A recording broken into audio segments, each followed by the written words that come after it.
Hello everyone, कैसे हैं आप सब। मेरा नाम वैभव कौशिक है और आप सभी जुड़ चुके हैं संस्कृति आईएएस के यूट्यूब प्लेटफॉर्म पर। आज हम उत्तर भारत की नदियों के क्वेश्चंस लगाएंगे और कोशिश करेंगे कि उनको याद भी कर लें।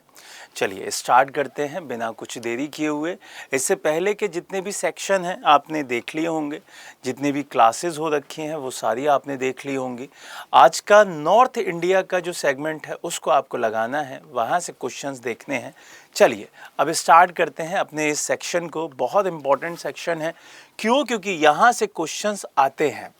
पहला क्वेश्चन आपसे क्या कह रहा है उसको पढ़िएगा और अच्छे से समझने की कोशिश कीजिएगा। गंगा के मैदान को एक के रूप में वर्णित किया गया है। अब वो किसके रूप में किया गया है? आपके पास चार ऑप्शंस हैं और पांचवा कि भाई इनमें से कोई नहीं या एक से ज़्यादा। ये कब आया था? ये 67th बीपीएससी में क्वेश्चन आया था, तो आपके लिए इंपॉर्टेंट हो जाता है। यहाँ पे जो चार ऑप्शन है ऊपर के, एक है आपका पैडी प्लेन, दूसरा है पैनी प्लेन, तीसरा है जियो सिंक्लाइन और चौथा है कास्ट प्लेन। तो यहाँ पे आप सभी को पता है कि जो आपका गंगा का मैदान है उसे हम किस रूप में जानते हैं? उसे जानते हैं जियो सिंक्लाइन के रूप में। तो ये सीधा आंसर हो जाता है और ये आपको पता भी होना चाहिए। क्लियर है ये बात? तो यहाँ से ये चीज़ बहुत इम्पॉर्टेंट हो जाती है, इसे याद रखिएगा। और दूसरी बात आप ये भी याद रखिएगा, जब आप इस क्वेश्चन को देखते हैं तो ये वाला जो हिस्सा आपको दिखाई दे रहा है, ये पूरा का पूरा एरिया किसका पूरा एरिया कहलाता है? गंगा का मैदान कहलाता है। समझ में आ रहा है? इसमें आप देखेंगे, इसमें आपका उत्तराखंड वाला एरिया, उत्तर प्रदेश का एरिया, बिहार का एरिया, झारखंड का एरिया, बांग्लादेश का एरिया, हमारे पश्चिम बंगाल का एरिया, ये सारा एरिया इसमें आ जाता है। क्लियर रहेगा ये बात? चलिए अगले क्वेश्चन पे चलते हैं। अगला क्वेश्चन क्या कह रहा है?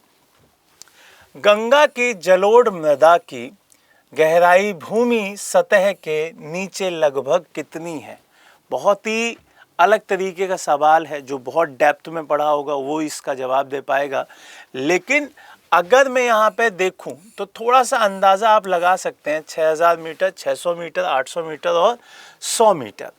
आप जब इस तरीके के क्वेश्चंस लगाते हैं तो आपको ये ध्यान रखना है कि जो एक पूरा का पूरा विचारधारा है, जिसमें आप देखेंगे ओल्डहम एक पूरा का पूरा थ्योरी देके गए हैं, तो उसके हिसाब से आप देखेंगे कि 15,000 से 20,000 जो फिट की गहराई वगैरह दिखाई देती है वो इसी में दिखाई देती है। तो यहाँ पर आपका जो ए ऑप्शन है, क्योंकि मीटर की बात कर रहा है, तो 6000 मीटर इसका सही जवाब हो जाएगा इस वाले क्लॉज के हिसाब से। क्यों? क्योंकि बाकी का तो बहुत कम कम दे रखे हैं।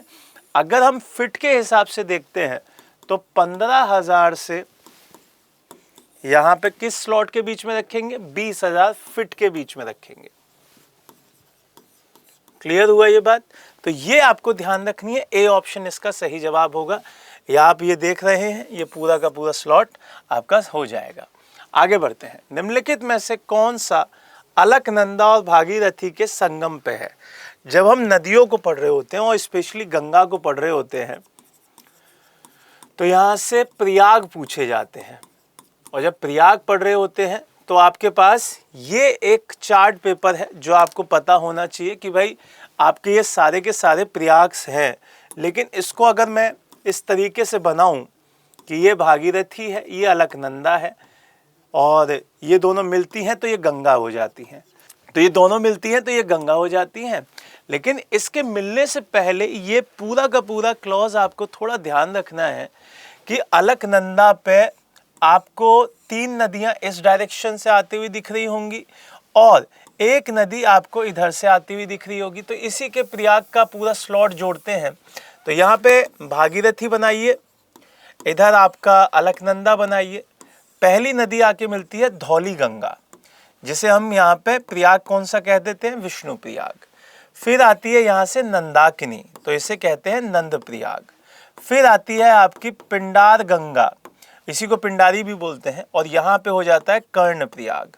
फिर आती है आपकी एक और नदी जिसे कहते हैं मंदाकिनी और यहाँ पे हो जाता है रुद्र प्रयाग। और जब ये दोनों नदी मिल जाती हैं तो ये हो जाता है देव प्रयाग। तो ये 5 प्रयाग हो जाते हैं। अब कौन सा पूछा? अलकनंदा और भागीरथी। इसका मतलब ये और ये तो ये देवप्रयाग हो गया, डी ऑप्शन हो गया।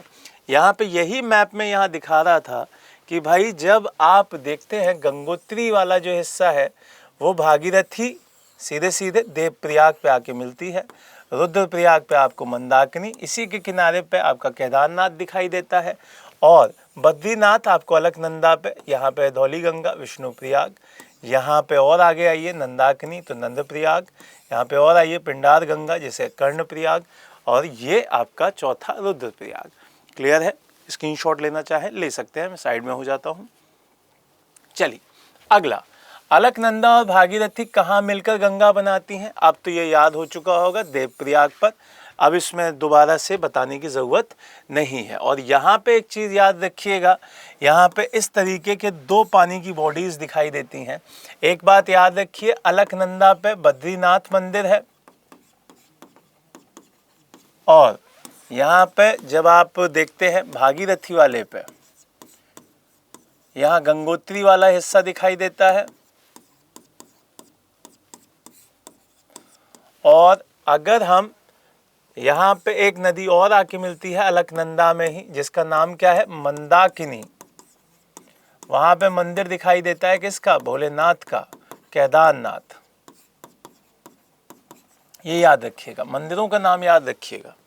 आगे बढ़ते हैं, भारत की सबसे बड़ी वह नदी कौन सी है? तो यहाँ पर आपको 4 ऑप्शंस दे रखे हैं, महानदी, गोदावरी, गंगा, नर्मदा। तो आप याद करके तो क्या ही बताएंगे, इसे तो बहुत आसानी से बता सकते हैं कि ये गंगा नदी हमारी सबसे बड़ी नदी है। क्यों? क्योंकि यहाँ पे अगर लंबाई की बात करें तो ये 25-25 हो जाता है। गोदावरी सेकंड नंबर पे आती है, 1465 हो जाता है, ये आपकी सेकंड हो जाती है। फिर हम नर्मदा की बात करते हैं, क्योंकि जब आप नर्मदा की लंबाई देखते हैं तो 13-12 किलोमीटर हो जाता है। फिर आप महानदी की बात करते हैं, इनमें इन चारों ऑप्शंस में मैं इनका ऑर्डर बता रहा हूँ, तो ये 801, 800 दोनों आप मान के चल सकते हैं कि भाई इतनी यहाँ पे बताई गई है, इतने यहाँ पे बताया जाता है। क्लियर है? कई जगह पे आप देखेंगे इसकी जो लंबाई है वो 800 भी दे रखी है भाई, ठीक है, लेकिन कई जगह इसकी 851 दे रखी है, तो ये भी आपको याद रखना है। क्लियर हुआ ये बात? तो बहुत इंपॉर्टेंट बात हो जाती है कि 851 है, ठीक है, डाटा में 851 दे रखा है, लेकिन कई जगह 800 दे रखी है, तो उसे मत मानिएगा, यहाँ पे 851 ही मानिएगा। चलिए आगे बढ़ते हैं। अगला क्वेश्चन क्या कह रहा है? निम्नलिखित में से गंगा नदी घाटी का भाग कौन सा उपनदी है? देखो ये बहुत प्यारा क्वेश्चन है, बीपीएससी के 2019 में आया था। जब आप शंख देखते हैं, उत्तरी कोयल देखते हैं, दक्षिणी कोयल देखते हैं, बराकर देखते हैं, तो चौथा ऑप्शन भी आप देख लेंगे तो पांचवा दिख रहा होगा कि एक से ज़्यादा या उपयुक्त में से कोई भी नहीं। तो यहाँ पे आपको थोड़ा सा ध्यान देना है, जब आप इनके ऑप्शंस पढ़ रहे होगे तो यहाँ पे आपको 2 ऑप्शंस बिल्कुल अलग दिख रहे होंगे। जैसे एक उत्तरी कोयल, ये आपका सोन के साथ जुड़ जाता है मसला, और बराकर का आप देखेंगे दामोदर के साथ जुड़ जाता है, तो इसी वजह से इसका आंसर क्या हो जाएगा भाई? ई हो जाएगा, क्योंकि ये अलग हैं, दोनों उपनदी हैं, तो ये अलग हो जाती हैं, इस वजह से आंसर ई होगा। ये बात ध्यान रखिएगा। अगले क्वेश्चन पे चलते हैं। निम्नलिखित में से कौन सी सहायक नदी ब्रह्मपुत्र से होकर उत्तर दिशा से नहीं मिलती है? तो ब्रह्मपुत्र ड्रेनेज सिस्टम का क्वेश्चन है। अगर आप राइट और लेफ्ट की बात करते हैं तो यहाँ से आंसर दे सकते हैं सोनसिरी, बेलसिरी, मानस उपयुक्त में से एक से अधिक, उपयुक्त में से कोई नहीं। तो यहाँ आप अगर ब्रह्मपुत्र का पढ़ रखा है आपने, अच्छे से अगर नहीं पढ़ा है तो नहीं दे पाएंगे, ठीक है। तो वो चीज़ आपको ध्यान रखनी है कि भाई किस तरीके से आप इस चीज़ का आंसर दोगे। बहुत इंपॉर्टेंट क्वेश्चन है, बहुत इंपॉर्टेंट। तो आप देखेंगे कि यहाँ पे एक मैप बनाया मैंने, यहाँ पर ये लेफ्ट वाली साइड हो गई, ये राइट हो गई, ठीक है। अब ये क्या बोल रहे हैं कि सोनसिरी इधर से आती है भाई, ठीक है, मानस भी इधर से आती है, बेलसिरी भी इधर से आती है, तो बचा क्या? कुछ भी नहीं, फिर तो एक से ज़्यादा हो गया, ठीक है। तो ये चीज़ आपको ध्यान रखनी है, उपयुक्त में से कोई नहीं, ये ई ऑप्शन हो जाएगा इसमें, है ना। तो इन्होंने क्या पूछा है, उत्तर दिशा में नहीं गिरती है, और ये सारी की सारी उत्तर में ही मिलती हैं। समझ में आया? तो इधर अलग हो जाएगा। जैसे आप लोहित देखेंगे, इधर से ही आती है वो, धनश्री इधर से आती है, बराक इधर से आती है, ये सारी नदियां लेफ्ट साइड से आती हैं। ठीक है, तो ये ध्यान रखिएगा, इंपॉर्टेंट क्वेश्चन था ये, अच्छा क्वेश्चन था। तो ये आपको दिख ही रहा होगा, ये पूरा का पूरा एरिया आपको ब्रह्मपुत्र का दिखता है, ऐसे याद रखिए। दुनिया का सबसे बड़ा नदी द्वीप कौन सा है? ये छोटा छोटा बच्चा भी बता देगा कि इसका आंसर क्या है, और वो आंसर है बी ऑप्शन, मांजुली द्वीप। ये असम में आता है भाई। ठीक है, असम में आता है, ब्रह्मपुत्र नदी के अंदर है। ठीक है, तो ये आपको ध्यान रखना है, असम में याद रखिएगा, ये भी क्वेश्चन पूछा जा सकता है। चलिए आज का लास्ट क्वेश्चन देख लेते हैं भाई, कि लास्ट क्वेश्चन क्या है। भारत में यार्लुंग जांगबो नदी को किस नाम से जाना जाता है? अब ये जो नाम है ये तिब्बत में है, और तिब्बत में किसका नाम है? ये ब्रह्मपुत्र का ही नाम है। ठीक है, तो ये सी ऑप्शन सही हो जाएगा, ये सी ऑप्शन बिल्कुल सही हो जाएगा। और इसे याद रखिएगा कि ब्रह्मपुत्र को ही यार्लुंग जांगबो कहते हैं, और वो भी कहाँ पे? तिब्बत में कहते हैं भाई। मानसरोवर लेक से निकलती है ये, मानसरोवर